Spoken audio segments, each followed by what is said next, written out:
उद्धारकर्ता प्रभु यीशु मसीह के नाम से आप सबों को हम स्वागत करते हैं। आमीन, हालेलुया हालेलुया। हमारा प्रभु महान है, परमेश्वर के समान और कोई नहीं है। आमीन, हालेलुया। आज भी हम और एक मुख्य वचन की ओर ध्यान देंगे, विशिष्टता से अय्यूब की किताब की ओर हम ध्यान देना चाहते हैं। आमीन, हालेलुया हालेलुया। अय्यूब कहते ही हम सबको पता चलता है कि ये क्या है करके, क्यों हमें इस किताब के बारे में क्यों पढ़ना है। पहले से हमारी ज़िंदगी तो ऐसे ही उपद्रव है, कठिनाइयों से भरा हुआ है, ऊपर से एक किताब को हमें क्यों पढ़ना है करके यदि आप सोचते हैं तो ज़रूर इसके द्वारा परमेश्वर हमसे बहुत ही अच्छे ऐसे विश्वास से भरे हुए कार्य को कहना चाहते हैं। ना कोई ऐसा, लेकिन वाक्य में परमेश्वर हमारे लिए क्या कार्य को रखे हैं करके उसे देखने के लिए हमारी आत्मिक आंखों को परमेश्वर हमारे लिए खोल देंगे। आमीन, हालेलुया हालेलुया। परमेश्वर के नाम की महिमा हो। आइए हम वचन की ओर ध्यान दें। अय्यूब, ये नाम का अर्थ ही क्या हम सब जैसे जानते हैं, उपद्रव है, परसिक्यूटेड।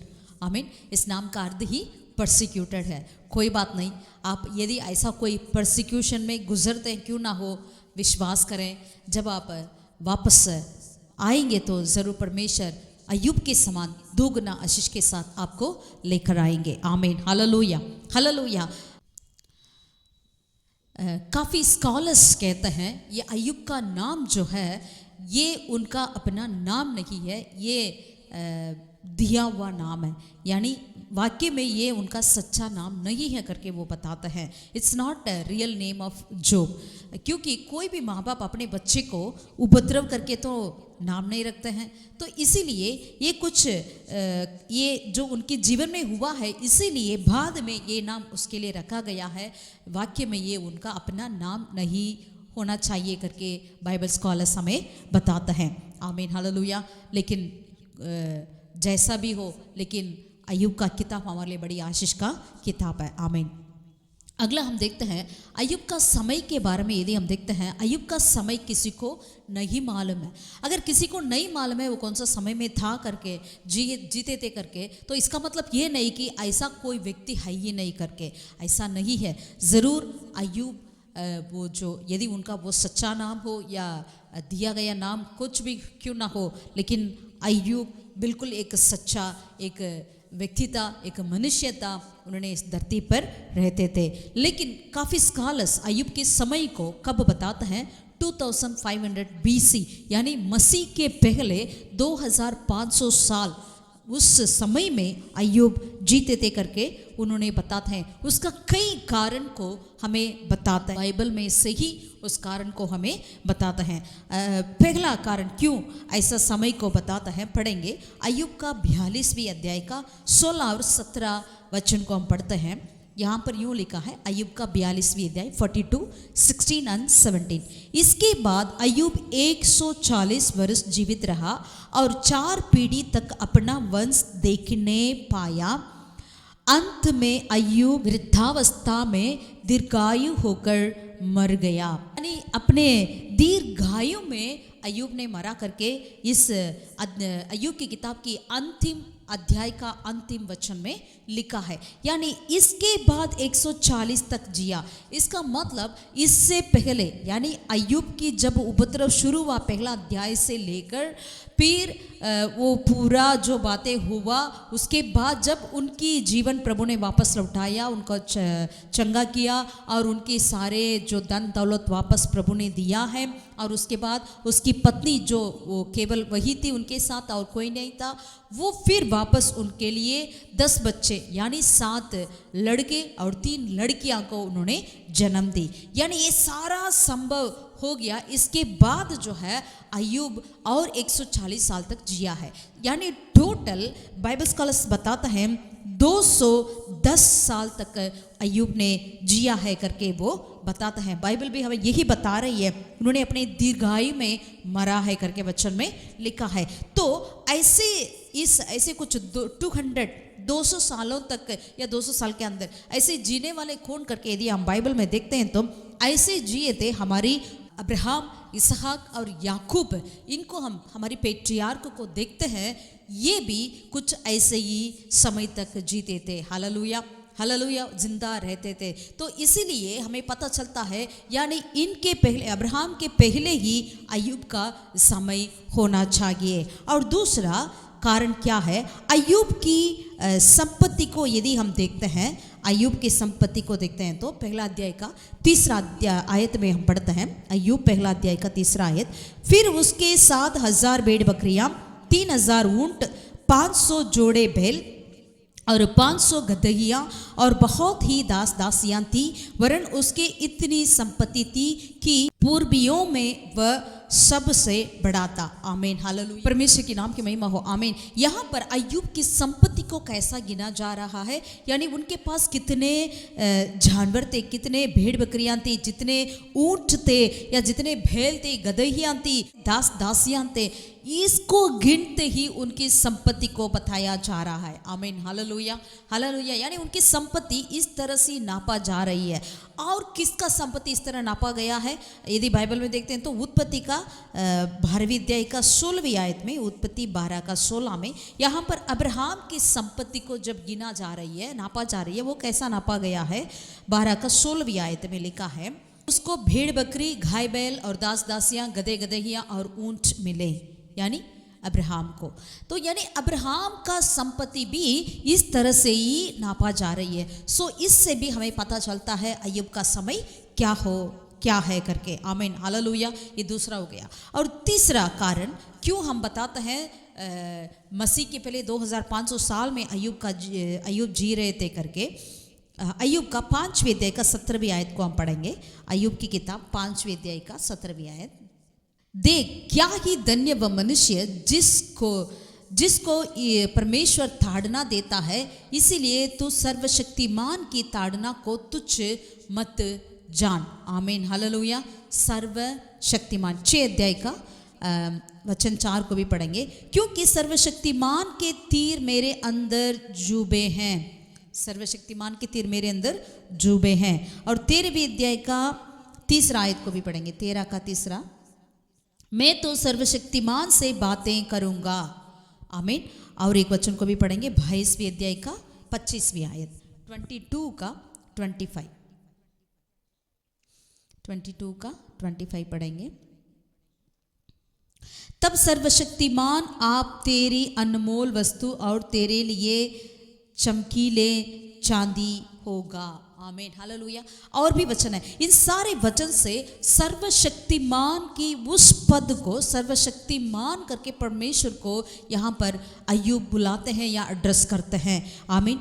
ऐसे एल शड्डाई के नाम पे तो ये और कौन कौन यूज करते थे, इस्तेमाल करते थे, अब्राहम ऐसे ही परमेश्वर को बुलाते थे। अब्राहम, आइसक या याकूब, इन तीनों को देखते हैं तो उन्होंने भी कुछ इसी तरह परमेश्वर को सर्वशक्तिमान के नाम से बुलाते थे। Hallelujah hallelujah. सो इससे भी हमें पता चलता है इनकी समय कब है करके। और इतना ही नहीं, अय्यूब की और एक बातों को यदि हम ध्यान देंगे, यानी पहला अध्याय का 5वीं आयत में देखते हैं तो पहला अध्याय का अय्यूब का 5वीं आयत। और जब जब जेवनार के दिन पूरे हो जाते तब तब अय्यूब उन्हें बुलवाकर पवित्र करता और बड़ी बोर उठकर उनकी गिनती के अनुसार होम बलि चढ़ाता था, क्योंकि अय्यूब सोचता था कि कदाचित मेरे लड़कों ने पाप करके परमेश्वर को छोड़ दिया हो। इसी रीति अय्यूब सदैव किया करता था। आमीन हालेलुया। जब अय्यूब के 7 बेटों ने अपने अपने घर पर जब जेवनार करते थे तो वहाँ अय्यूब क्या करते थे, बड़ी बोर को उठकर परमेश्वर को होम बलि चढ़ाते थे। वाकई में पुराना नियम में होम बलि कौन चढ़ा सकते हैं, वो तो केवल परमेश्वर के प्रीस्ट याजक ही चढ़ा सकते थे, लेकिन यहाँ पर अय्यूब खुद वो चढ़ा रहे हैं। इसका मतलब अगर कौन ऐसा बाइबल में होम बलि चढ़ाते थे अपने आप अपने परिवार के लिए, हम देख सकते हैं अब्राहम, इसहाक और याकूब। आमीन हालेलुया। तो यानी इससे भी हमें पता चलता है अय्यूब का समय कब, अय्यूब कब जिया था करके हमें पता चलता है। यानी वो खुद ही अपने परिवार के लिए, अपने बच्चों के लिए वो खुद ही वहाँ पर बलि चढ़ा रहे हैं और कोई याजक यहाँ पर नहीं है। के प्रिय लोगों, ये सारी बातें हमें अच्छे से बताती है कि अय्यूब बिल्कुल एक सचमुच में एक पात्रता जो अपने जीवन बिताते थे, ये सारा संभव सचमुच में हुआ था। ये एक मिथ नहीं है।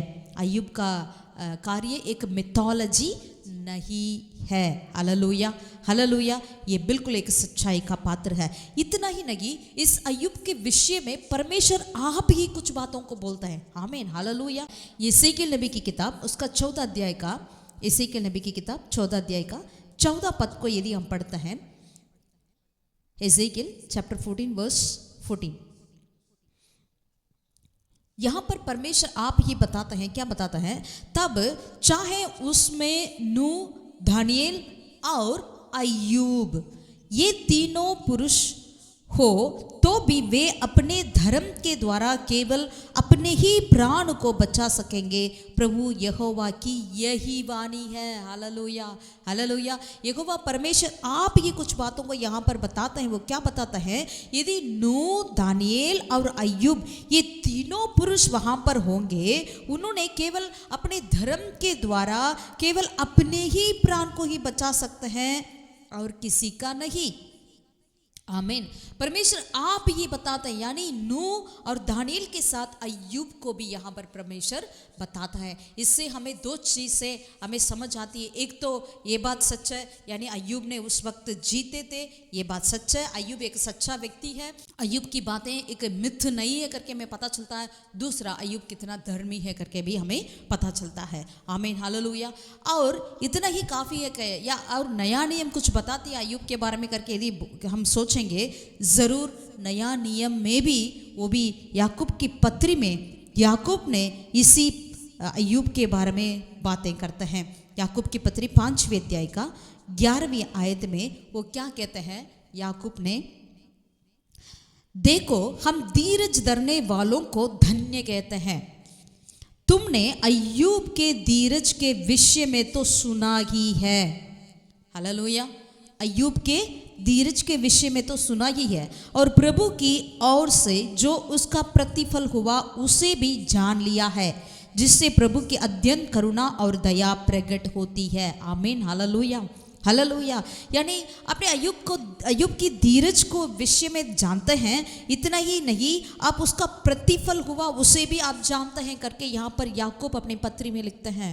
हालेलुया। यानी एक धीरज की उदाहरण के लिए अय्यूब को लेकर आते हैं। हालेलुया। ये दो वचन हमें बिल्कुल बताती है अय्यूब का एक सच्चाईपन को हमें बताती है। हालेलुया। इतने ही नहीं, नया नियम का जो बड़ा प्रेरित हम सब कहते हैं, प्रेरित पौलुस जो है अपने किताबों में, अपनी पत्रियों में किस तरह से कुछ कार्य को यूज़ किए हैं करके हम देखना चाहते हैं। पहला कुरिन्थियों की किताब उसका 3 अध्याय का 19 और 20वीं आयत में पौलुस क्या बताता है? क्योंकि इस संसार का ज्ञान परमेश्वर के निकट मूर्खता है, जैसा लिखा है। आमीन। यहाँ पर प्रेरित पौलुस कहता है, जैसा लिखा है कि वह ज्ञानियों को उनकी चतुराई में फंसा देता है। ज्ञानियों को उसकी चतुराई में फंसा देता है, ऐसा लिखा है करके यहाँ पर पौलुस बताता है। ये कहाँ लिखा है उसको यदि देखते हैं तो अय्यूब की किताब 5वें अध्याय का 13वीं आयत में यदि हम देखते हैं तो यहाँ पर क्या लिखा है? अय्यूब 5:13 में, वह बुद्धिमानों को उनकी दुर्धाही में फंसाता है। Hallelujah, hallelujah. यानी यहाँ पर जो लिखा है, इन्हीं कार्य को अय्यूब ने जो कहा है, उन्हीं बातों को ही लेकर वहाँ पर प्रेरित पौलुस ने अपनी पत्रियों में इस्तेमाल करते हुए हम देखते हैं, और वो खुद ही बताते हैं ऐसा लिखा है करके। Hallelujah, hallelujah. और एक वचन को भी हम देखते हैं, रोमियो की पत्री 11वीं अध्याय का 35वीं आयत को भी हम पढ़ेंगे। रोमियो 11 का 35वीं आयत। या किसने पहले उसे कुछ दिया है जिसका बदला उसे दिया जाए।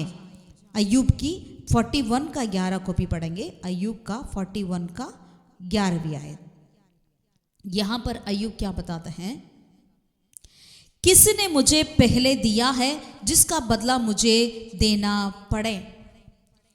अय्यूब की वाक्य को लेकर यहां पर प्रेरित पौलुस ने इस्तेमाल किए हैं। और एक वचन को भी पढ़ेंगे, पहला तीमोथी उसका 6 अध्याय का 7वीं आयत को पढ़ते हैं। पहला तीमोथी 6 अध्याय का 7वीं आयत। क्योंकि ना हम जगत में कुछ लाए हैं और ना कुछ ले जा सकते हैं। वापस अय्यूब की ओर आएंगे। अय्यूब की किताब उसका पहला अध्याय का 21वीं आयत। मैं अपनी माँ के पेट से नंगा निकला और वही नंगा लौट जाऊंगा। यहोवा ने दिया और यहोवा ही ने लिया, यहोवा का नाम धन्य है। आमीन, हालेलुया, हालेलुया।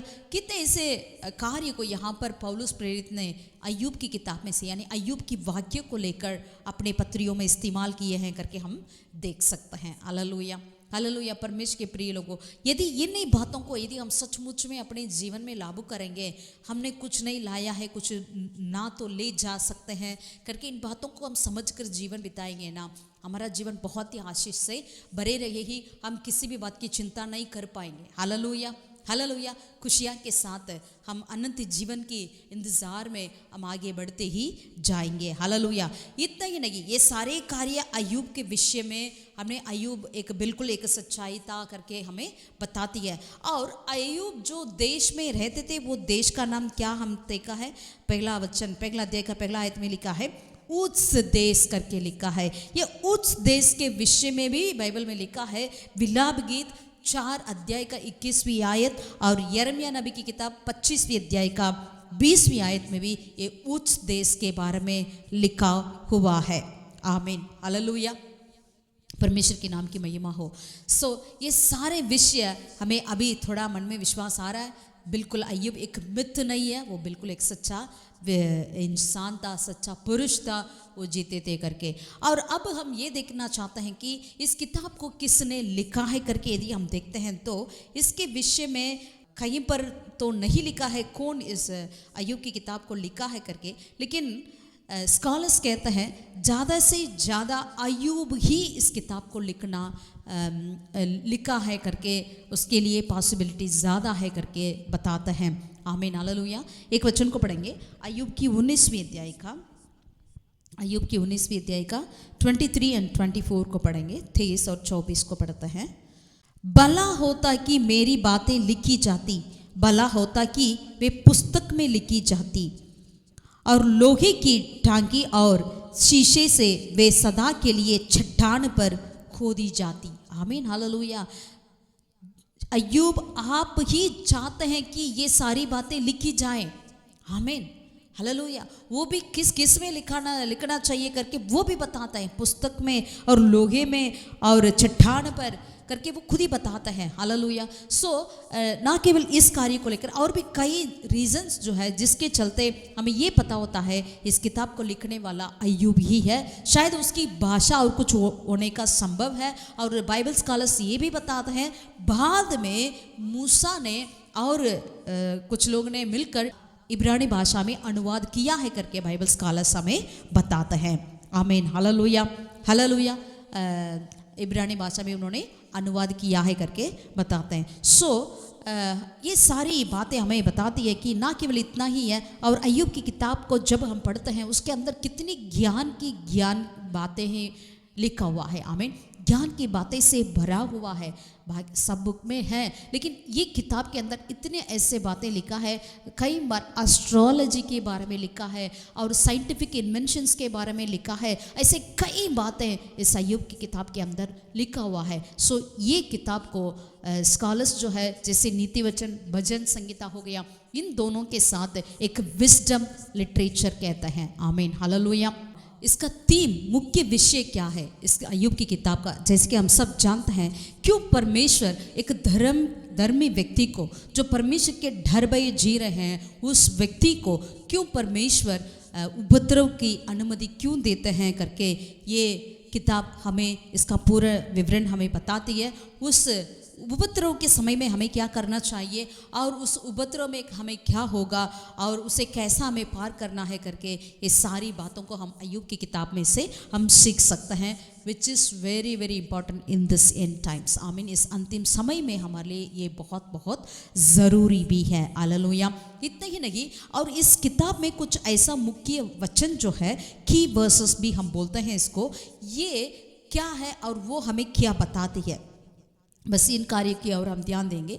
पहला अध्याय का 21वीं पद जो अभी हम पढ़े थे, मैं अपनी माँ के पेट से नंगा निकला और वही नंगा लौट जाऊंगा। यहोवा ने दिया और यहोवा ही ने लिया, यहोवा का नाम धन्य है। आमीन, हालेलुया। ना एक बिल्कुल एक सच्चाई है, देखिएगा। आमीन। काफ़ी समय इन सच्चाई को हम भूल जाते हैं, इसीलिए तो इस संसार में लड़ाई झगड़ा युद्ध सारी बातें हो जाती है। यदि हम इन बातों को सचमुच में फॉलो करें, हम माँ के पेट में तो नंगा आया, वहाँ पर नंगा ही हम निकलेंगे, तो करके इन बातों को हम यदि सचमुच में फॉलो करेंगे तो ज़रूर हमारे बीच में एक दूसरे के प्रति घृणा नहीं होती, एक दूसरे के प्यार बढ़ती है। आमीन, हालेलुया, हालेलुया। परमेश्वर के प्रिय लोगों, हम लेट्स रिमाइंड आवरसेल्फ, हम अपने आप को याद दिलाएं, हमें यहाँ पर नंगा ही आया, वहाँ नंगा ही जाएंगे। तो इसके बीच में थोड़ा समय के लिए क्यों हमें लड़ना है, क्यों हमें एक दूसरे से युद्ध करना है करके हम सोचें, प्यार को बांटें। आमीन, हालेलुया, हालेलुया। परमेश्वर के नाम की महिमा हो। दूसरा, अय्यूब की 13वीं अध्याय का 15वीं आयत में हम देखते हैं, तो 13 का 15 में अय्यूब यहाँ पर अपनी अनवेवरिंग फेथ को यहाँ पर बताते हैं। आमीन, हालेलुया। जो कभी मिट नहीं जाती है, कब इधर उधर पलटती है, ऐसा कभी ऐसा नहीं होती है। ऐसे एक विश्वास के बारे में, यानी बिल्कुल एक दृढ़ता की विश्वास के बारे में यहाँ पर वो बताते हैं। वो क्या कहते हैं, वह मुझे हाथ करेगा, मुझे कुछ आशा नहीं, तो भी मैं अपनी चाल चलन का पक्ष लूँगा। Hallelujah, hallelujah. यदि प्रभु मुझे हाथ भी करें, फिर भी मैं उन्हीं के ऊपर ही मैं विश्वास रखूँगा। Though he slay me yet I will trust in him. Amen, hallelujah. यदि प्रभु मुझे मार भी डाले, तो भी मैं उन्हीं पर ही अपने विश्वास रखूँगा। ये कितनी इस विश्वास को आप क्या कहते हैं? जैसे कि प्रेरित पौलुस भी अपने पत्रियों में कहता है, उपद्रव या दुख या संकट क्लेश कुछ भी मुझे क्या नहीं कर सकता, परमेश्वर की प्रेम से अलग नहीं कर सकता है करके वो कहता है। आमीन। उन्होंने कितने बार उनकी जगह टूट पड़ी, कितने बार लोग उनको मारते थे, कितने बार उनको लोग समझते थे कि वो मर गया करके, तो भी ये सारे उपद्रव के अंदर उन्होंने होकर आया, तो भी वो कहता है, मैंने किसी भी कार्य मुझे परमेश्वर के प्रेम से अलग नहीं कर सकता। परमेश्वर के प्रिय लोगों, इस अंतिम समय में जी रहे हम लोग, जरा सा भी कुछ बातें हो जाती है, तुरंत हम प्रभु से छोड़कर कितना दूर चले जाते हैं। यदि इस वचन को सुनने वाले आपके जीवन ऐसा है, तो आज ही आप वापस प्रभु के पास लौट कर आइएगा। आमीन, हालेलुया। परमेश्वर हमें हमारे लिए इंतज़ार में है। जब हम वापस आते हैं उनके पास, वो हमें गले लगाकर हमें चुमा देंगे। Hallelujah, hallelujah. परमेश्वर के नाम की महिमा हो जाए।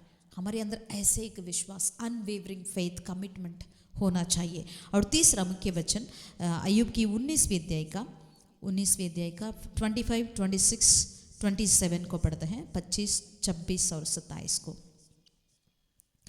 मुझे तो निश्चय है, अय्यूब कहते हैं, मुझे तो निश्चय है कि मेरा छुड़ाने वाला जीवित है और वह अंत में पृथ्वी पर खड़ा होगा। He is talking about the eternal life.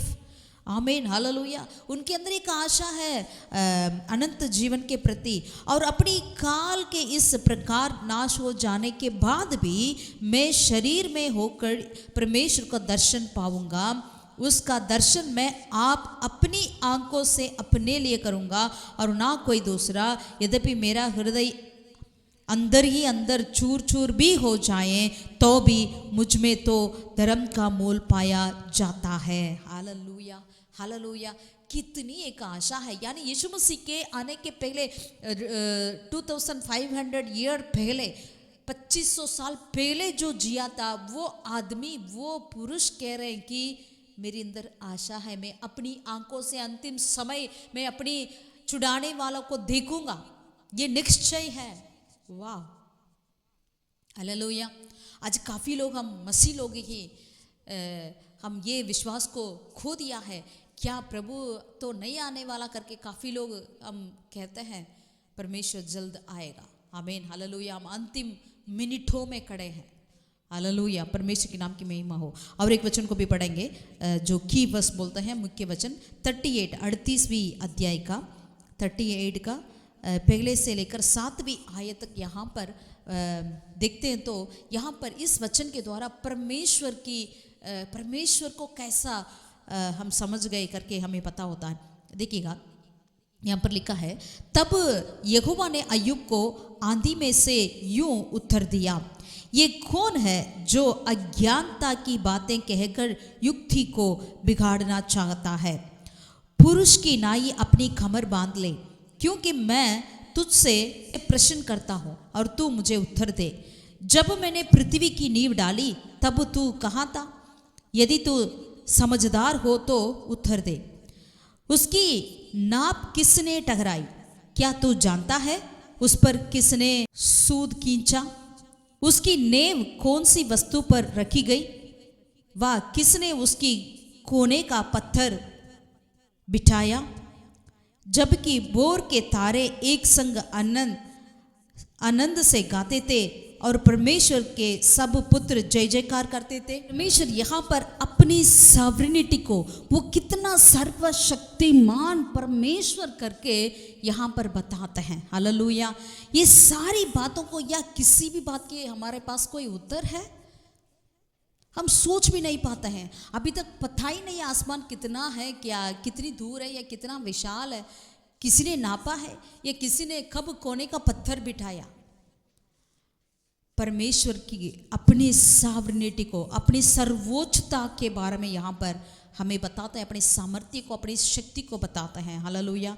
और लास्ट में एक वचन को पढ़ेंगे, 42वें अध्याय का 42 का 2 दूसरा आयत को पढ़ेंगे। मैं जानता हूँ, यहाँ पर ये सारे संभव होने के बाद अय्यूब बताता है, परमेश्वर उनसे बात करने के बाद अय्यूब बताता है, मैं जानता हूँ कि तू सब कुछ कर सकता है और तेरी युक्तियों में से कोई रोक नहीं सकती। Hallelujah, hallelujah. What a revelation job had it. आमीन, हालेलुया। मैं जानता हूँ तू सब कुछ कर सकता है और तेरी युक्तियों में से कोई रुक नहीं सकते। परमेश्वर के प्रिय लोगों, आज यदि आप किसी भी बात से तड़पते क्यों ना हो, या अविश्वास में तड़पते क्यों ना हो, लेकिन आज आप वापस प्रभु के पास आइएगा, परमेश्वर पर विश्वास करिएगा। उसके लिए वो कुछ भी कर सकता है, सब कुछ वो कर सकते हैं। उसके लिए ऐसा कोई भी चीज़ नहीं है जो वो कह सकते हैं ये मेरा नामुमकिन है। वो नामुमकिन को भी वो मुमकिन करता है। Hallelujah, hallelujah. आपकी निराशा में आशा को ले आता है हमारा परमेश्वर। हालेलुया। ये सारे 5 वचन जो है हमारे लिए विश्वास को और दृढ़ता की आशा को और उपद्रव के बीच में किस तरह से परमेश्वर अपनी सर्व सामर्थ्य को, सर्वोच्चता को प्रकट करता है, और परमेश्वर के राज्य और परमेश्वर की सारी शक्ति, ये सारी बातें और अनंत जीवन के प्रति ये मुख्य वचन है जो हमें बताते हैं अय्यूब की किताब में से। Hallelujah, hallelujah. परमेश्वर के नाम की महिमा हो। हालेलुया। हम प्रभु पर, ये परमेश्वर हमारा परमेश्वर है जिसने मसीह के पहले जो जिया था, 2500 साल पहले जिए थे। अय्यूब के लिए परमेश्वर इतने बातों को प्रकट की है और उनके लिए ये सब कुछ किया है। ये बात सच है, तो आज हमारे लिए साथ भी प्रभु करेंगे। प्रभु के लिए कोई भी असंभव नहीं है। वो सब कुछ कर सकता है। उसकी युक्तियों को कौन रोक सकता है? कोई नहीं। Hallelujah, hallelujah. प्रभु के पास अपने जीवन को हम समर्पण करें। परमेश्वर में इस 2025 में भी अगुवाई करेंगे, चाहे हमारी परिस्थिति कैसी भी क्यों ना हो। Let's trust God. Amen. God bless you all. Take care.